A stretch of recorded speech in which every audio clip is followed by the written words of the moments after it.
You're listening to episode number 15 of Actionable Insights. I am your host, Joseph Maxwell. And today we're going to be interviewing Devon Chulick. He's the e-commerce manager at a fairly well-known brand, Chubbies Shorts. Now, what is Chubbies Shorts?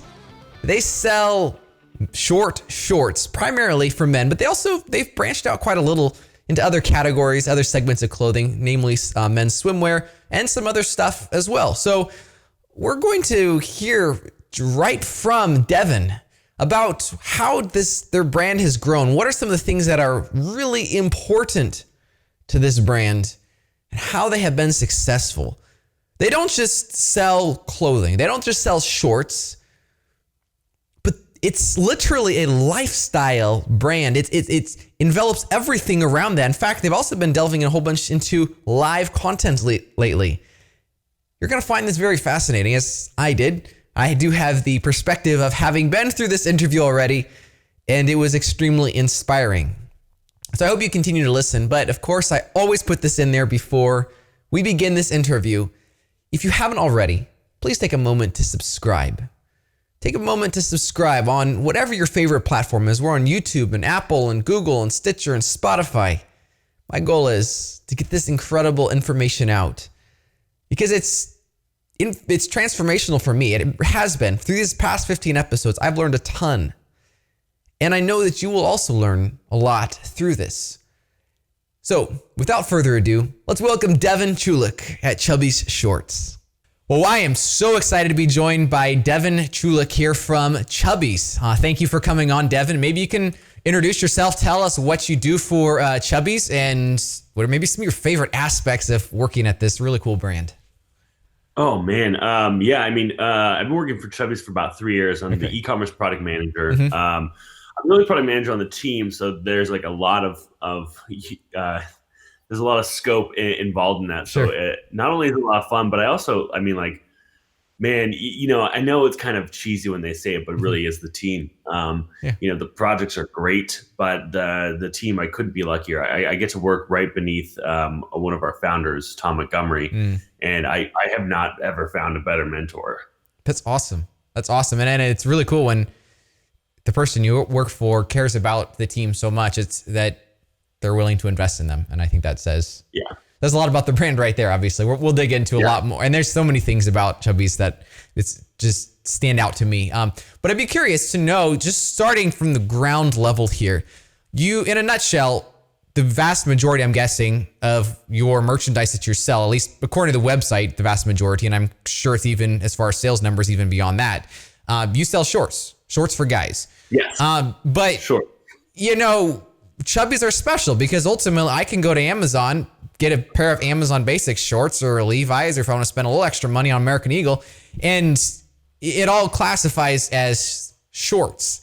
Obviously, you guys have been successful in being different, in being something that's unique. Can you talk about that? What does set Chubbies apart from this myriad of other options in this genre of clothing?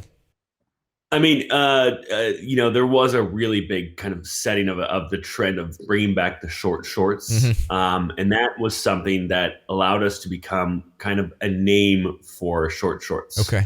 So, people say like, you got to get like some Chubbies, some short shorts. Yeah. They're using our brand name instead of like the term short shorts. But it's also like our branding, like from day one, we've been, about finding cool ways to connect with our customers. And we've been very much ourselves. And as we've grown, the brand has grown as well. Mm-hmm. So we were very youthful when we started out because, everyone was like college graduates. Yeah. But now like we're all becoming like dads. So now we are like embracing that side of our lives. And we've kind of grown with our community that way as well. For sure. So, you could definitely buy like, American Eagle shorts or whatever, a bunch of 9-inch inseam stuff out there. But, the brand and how we speak with our community is really important. Absolutely. And you see it through your social media. You see it. You guys have a podcast. You are very much part of the community. And I think that resonates with people. And I love how you became that household name, like, Kleenex is to, was it facial tissue? I mean, like, how often do we say if we have a cold, or hopefully not the coronavirus, we say, hey, would you mind getting me a facial tissue? We say, give me a Kleenex, please. So, and that's the same way with Chubbies. That's one rule number one in marketing, is to become that household name. So that's awesome. And I'm curious. So obviously you specialize in short shorts, but you've extended beyond that just a little as far as your product catalog online. There's not a. I mean, I would say we have a lot. Okay. So you. Yeah. But it's still. I'm guessing the Chubbies is your core brand, and how do you work with the pressure though of completely expanding, like, okay, becoming an American Eagle, you sell anything and everything that relates to clothes. You still, I think, chosen to specialize at least a reasonable amount in this. Correct me if I'm wrong. Yeah, no. I mean, I would say like our swim trunks are probably a bit bigger than our casual wear, or if not tied. But we've, been expanding the past couple of years into great outerwear. Like, but the idea is like we wanted to take like how we've approached to shorts, how we've approached to our kind of pullover Hawaiian shirts. We've like, what else can we do that also like carries over the same feeling? This kind of like Friday at 5, these like weekend vibes to products. You got it. Yeah. And we've seen people really resonate with like, we came out with like reversible Sherpa jackets, packable windbreakers that like turn into fanny packs. Nice. So we found tons of ways to like expand like what we offer as far as products that like line up with what like our customers would want. Yeah, that's awesome. And I think that's really cool. You seeing exactly what customers want and not just trying to copy the competition, I guess, is what I'm hearing is it's being innovative and creative in that. That's cool. Yeah, our product design team is incredibly innovative. The stuff they come out with is it makes me very proud. That's awesome. That's awesome. Which it leads me into a great point to discuss is the balance of creativity versus data. So data is fixed. Data is past experience. Data is what, often it's raw in form, and then we have to interpret it in some ways, versus creativity is fluid. It's here and now. It's, in a lot of ways, it seems like the opposite of data. So Chubbies is very creative. And I'm very, very impressed. And we'll talk about the website a little bit later, and some of the things that you have creatively infused into the website as far as even just different ways for navigation, and that's not to mention the product catalog and your designers, that sort of thing. How do you ensure that the right product and that you're coming out is designed in a way that your audience is going to love it? So balancing creativity now versus data and learnings from the past, I guess. Yeah. I mean, we are a very like data first company. So when we look at, like we make a lot of products that on kind of like a gut feeling, and we make them in such a way that we can explore to see if they're going to be successful. Okay. And then we already know how we're going to measure their success. And you gotta put a part of your like budgets aside for risks. If you're not going to take or try to innovate, like innovation should be part of your budget. If you're not trying to do something that no one else is doing, then I mean, like, what's the point? Well, for sure. So like innovation should just be part of your budget, and you just need to know how to measure that. Okay. And when you see something really click, that's when you try to find out like, okay, how far can we lean into this? How great, how did this perform? And is it something we can really, blow up for the next year? Right. That makes sense. And maybe can you speak to me about some of the measurements? What things that you can speak to are areas that you use to determine, okay, this product is going to resonate, or this product, we've gone down this road just a little way, so we're going to backpedal and we're gonna kill it because we don't see it has any potential. Yeah, I mean, I think it's very common in retail e-commerce to look at sell-through rate. So, looking at something, knowing how many weeks on hand you're moving through it, Mm-hmm. is probably one of the biggest ones. Okay. The faster you move through it, especially from your own channels and using your messaging platforms to see how it performs on those. Mm-hmm. If you're seeing something like a benchmark really strongly against other messages, and it's a first time product, that's a really good indicator. Yeah. And your sell through rate is also one of your best indicators. Fantastic. Yeah, that makes sense. That makes good sense. What would you say, now if we zoom into the website, what would you say would be some of your favorite data points for making decisions on the website? If you're looking to either launch a new feature, okay, this feature was a success, this area of content was a success. And obviously, so we'll just look at the website, not necessarily the social channels right now. Yep. What are some of your favorite data points, decision-making processes for ensuring that, this was a good investment? Yeah. I definitely think ads to cart is one of the best. I think depending on where you are in your journey, Right. You look at a different set of data points. But ad cart at the end of the day is going to be one of the most important ones. Okay.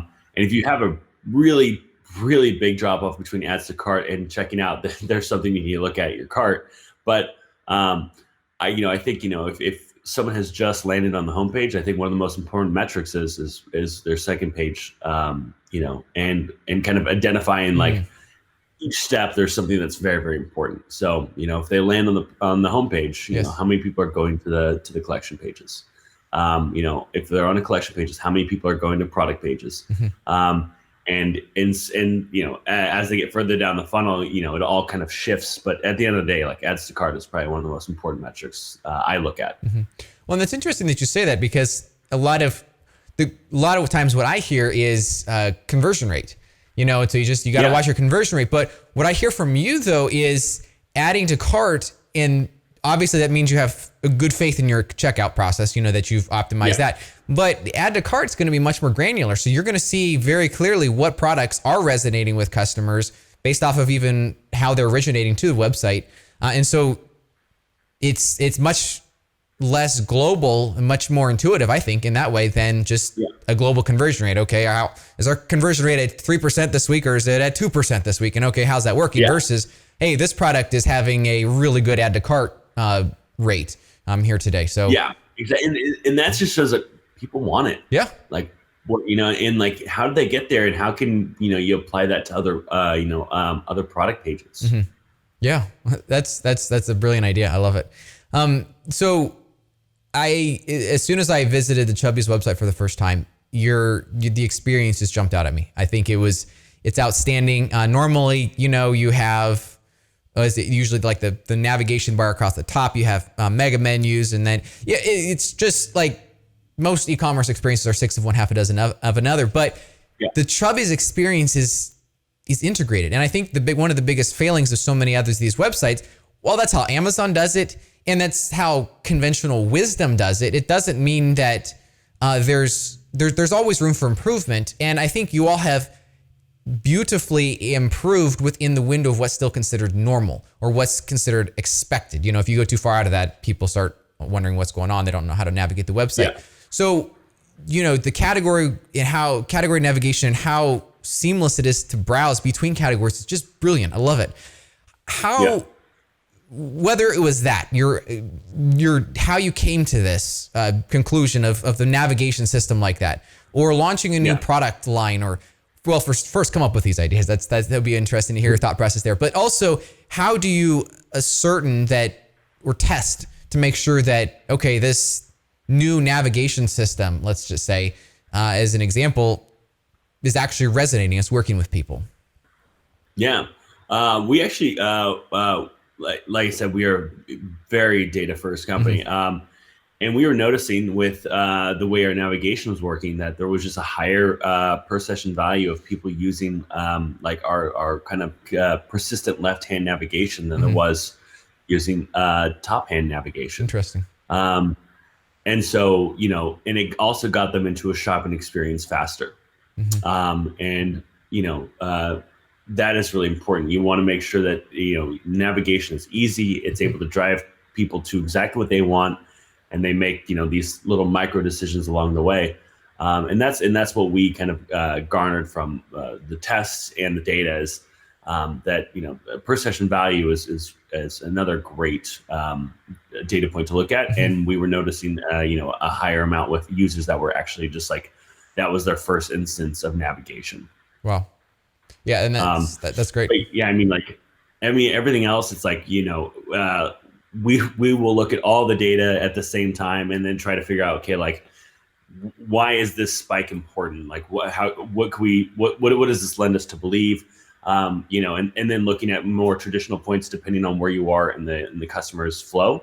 But I mean, like we love to test everything. That's awesome. What would you say, and just looking at some of the A/B testing, I guess we could first start out with what is your standard inspiration for launching an A/B test? Well, we try to do a couple a week. So I think I like to look at a lot of the other e-commerce sites, and I like to gain I wonder if this would work for us. Okay. Or just like a lot of the ideas we've had are kind of just like we have an idea and then like we round up in the meeting like, hey guys, I was on for a run and I had this idea. What do you think? And everyone's like, that's great. Let's do this. Sure. So and then a lot of times like, hey, we want to retest things that we've tested before, but it had been about a year ago, and we don't want to get set in our ways and believe that since it worked a year ago, it should still work. So we do a lot of that as well. Okay. Well, and that's a great idea. Not just throwing away the stuff that you've previously worked through, but trying it again over time, because ultimately you might have learned something between back then and now that might adjust how you do that. What would you say is your fail rate on A/B tests? Like I was talking to somebody in an interview recently that they said they pointed. I think it was Booking.com. That was my last episode. They pointed to Booking.com and had a 10% fail, or had a 10% success rate. That was like a 90% fail rate. So for you all, like wow. that seemed pretty low. But for you all, what is your success or fail rate for the A/B tests? I'd have to say that I maybe that's a hard one. I'd say maybe our success rate is maybe 60%. Okay. I mean, the last handful of tests I've run have definitely driven insights on like products we're going to be developing into. Awesome. Yeah. I would have to say at least 60% have been successful. We do a lot of like asset, personalization tests as well. Okay. But that's completely different. Yes. I would say. That's just like what user comes to the site and how the site looks for them. Okay. And you see more like failure with those kind of tests than we do with like, let's try like moving this styling here, and let's try removing some content from the product page, etc. Okay. That makes sense. Because obviously personalization is still. My audio with you is out. All right, and we're back. Devon donned a pair of headphones. That's awesome. So we talked about the source of the inspiration, just reviewing other websites, that sort of thing. If I could ask this, what platform is your favorite for A/B testing, facilitating that on your website?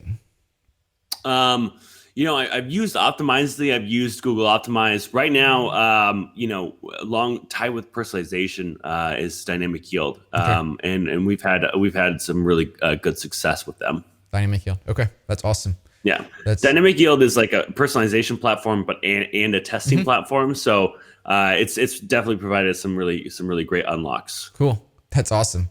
Yeah, and thank you for sharing about that. Let's move into content.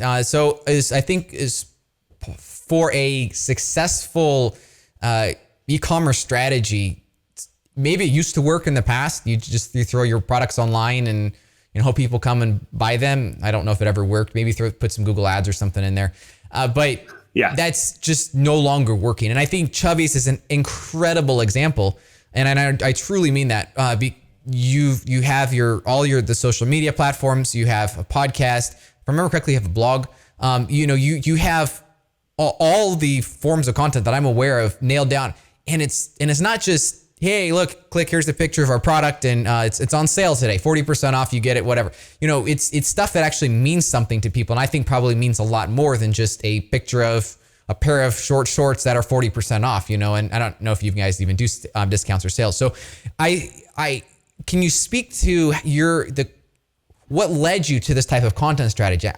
It's not cheap. Like, I'm guessing you guys invest a massive amount into pulling this off. And so just maybe you can speak just your overall content, how that works in the generation of it. Yeah, I mean, the thing is that is invested in is the people. We have a great content team. They are fantastic.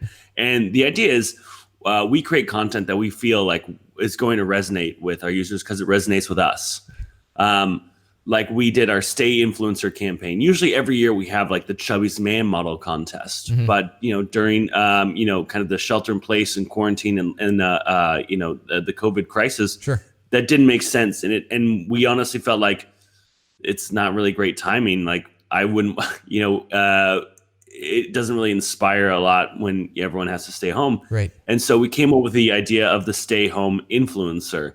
Or I think it was the Stay Influencer. Yeah.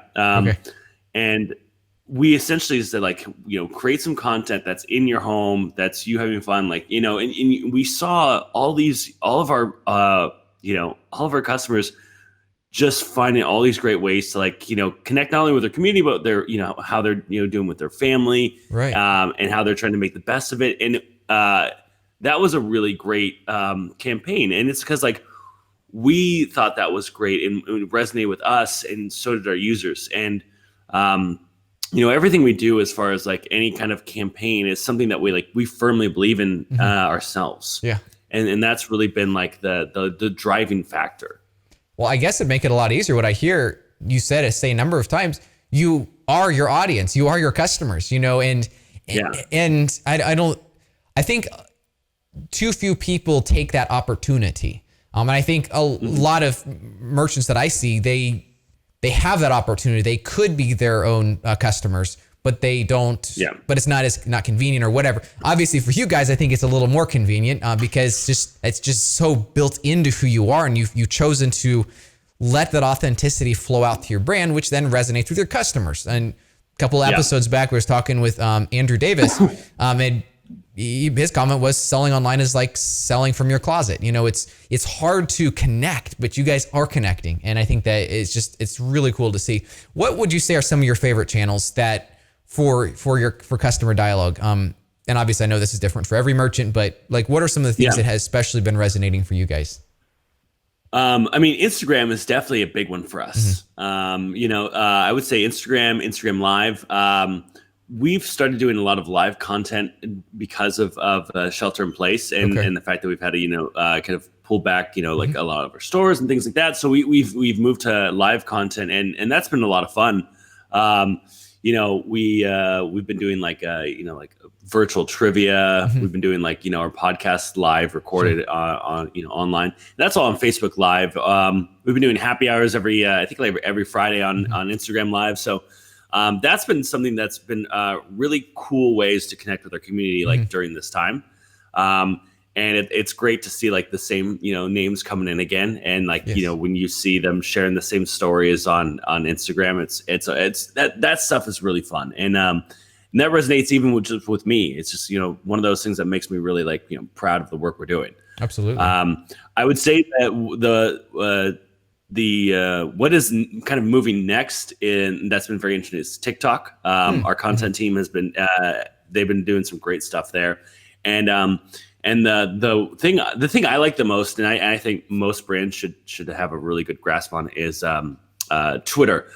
Twitter's really great for us as far as when users have issues and we're able to kind of respond quickly. Yes. I couldn't find my order, or how long is the sale? Whatever. It's a great communication platform. Absolutely. And I don't think any brand should skip on Twitter. It's one of the easiest. If I can't find a help button or a live chat, usually on a site, I will go to Twitter and just ask a very basic question because I couldn't figure out myself. Right. So I definitely think Twitter is like the easiest way we use to connect with brands as far as like questions For sure. and looking for info. That's awesome. Yeah, and that's really good. I want to drill into the live stuff here for a moment. How have you seen customer perception, or even maybe your perception, changing towards live? It's with the whole COVID stuff. It's like this. There's been an explosion of it, and the question I always ask is like, why didn't we do this sooner? Like, why wasn't there more live events before that? Was it COVID that changed this whole our perception towards that? Did it awaken the senses that, hey, look, we can have a much broader reach than we originally thought? Than someone, a salesperson standing in the store, talking to one person at a time. So, what? Maybe even the question more is, what led you all to go live, or start adding a whole bunch of these live events to your social channels? Yeah, I think it was. More and more brands were doing it, and we were seeing a lot. Like we already put out a lot of content, and so it was just how can we do this content live? And as a hobbyist, I'm very much into broadcasting, right. And so I already had a lot of of the equipment and experience with it. Sure. And so it was very easy to just kind of like get us up and running very quickly, and we immediately saw like a positive response. Okay. We do like, every time we're live, we have a new discount code that people can use, and we see a lot of people come to it, and we see our social channels grow from it. And it's just something that we care to invest in them because, it does resonate with our customer. Yeah. And that would be a good reason to do it. In just closing out on this section, what would you say is like, what are some of your ways that you determine ROI? Obviously, I think content is notoriously difficult to track that. Content is out there. You can obviously somewhat do some attribution matching, but it's still kind of difficult. Like to say, okay, this article, this video, this live stream actually that ended up converting a sale here. Or is that just the cost of business that you say, hey, look, it's expensive. We're choosing to invest in a lot of it, but we believe this is how we connect with our audience. This is just integral to who we are. So maybe you can speak to some of that. I think the big thing is like, we look to see like, what was the engagement of it? What was the reach of this content? Did it resonate with our customers? And that's kind of the first thing we look at. Did it resonate with them? If we realize like, okay, this didn't, take off, let's retool and let's figure out how we're going to do the next one. Okay. And then we continue to play with it using some pretty basic insights and some gut feelings at first. And like, well, looking at other live, maybe, we should be, opting to do this instead. And like, okay, that's great. And then the next week we change things up and we realize like, all right, this reach was so much more, the engagement was so much higher. Now we know that we're on the right track here. And then, now we'll look and see if there was a sales spike. But engagement, is probably one of the first ones we're looking at with this kind of content. Okay. That makes sense. That makes really good sense. So as we close this out, and you've had some great insights, and I really appreciate that. What would you say as you just look across the market, maybe even other verticals, whatever, what would you say is maybe the number one thing that is lacking for merchants that so many merchants miss out on that maybe Chubbies does really good with, or maybe you're still working at, but that should have been implemented yesterday? I mean, this is something that is a massive opportunity that's being missed out on. I think the three things that people should be doing right now is they should have loyalty programs. Okay. They should have live content, and yeah, I think those are going to be probably the two biggest that people can be opting to work on right now. I see definitely more loyalty programs than I see live content. But those are two avenues that I think people should be exploring. Absolutely. That's well put, and definitely talked about some live content here. So that is great. So definitely appreciate you coming on here, Devon. This is great insights, actionable insights, and appreciate you taking the time out of your crazy busy schedule to share with everybody some of the things you've learned. Yeah, of course. Thank you for jumping on so early. Oh yeah, my pleasure. It was good having you on. Thank you. All right, thank you. All right, as we close this interview out, it reminded of a number of things, but particularly how we always need to be trying new things. You know, it's easy to go the same old because it works, because it has worked. And unfortunately, as we do that same old, as we often say, we see the law of diminishing returns starting to take its place. And I find that is especially fascinating, hearing their discussion about the live content, hearing Devon talk about the live content there. Simply because that's not something that we would normally do. Typically, stuff is pre-recorded, published online, whatever social media channel it is, and it's available for future consumption. But in this way, live content has this way of bringing together the brand and the audience. And I find that particularly fascinating because, and this quote I don't think will ever leave my mind. In episode 10, when I was talking to Andrew Davis, he made the comment, selling online is like living in a closet or selling from a closet. And the live content allows you to be able to almost real time, or basically real time, interact with your audience and to understand what they want, what they like, what resonates, what doesn't. It shortens that feedback loop up. And I found that was very insightful. Now, and again, discussion about data, discussion about creativity. They are a company that I think is doing a lot of things right. And I definitely would recommend that you check them out. Check out their e-commerce experiences. We touched on that.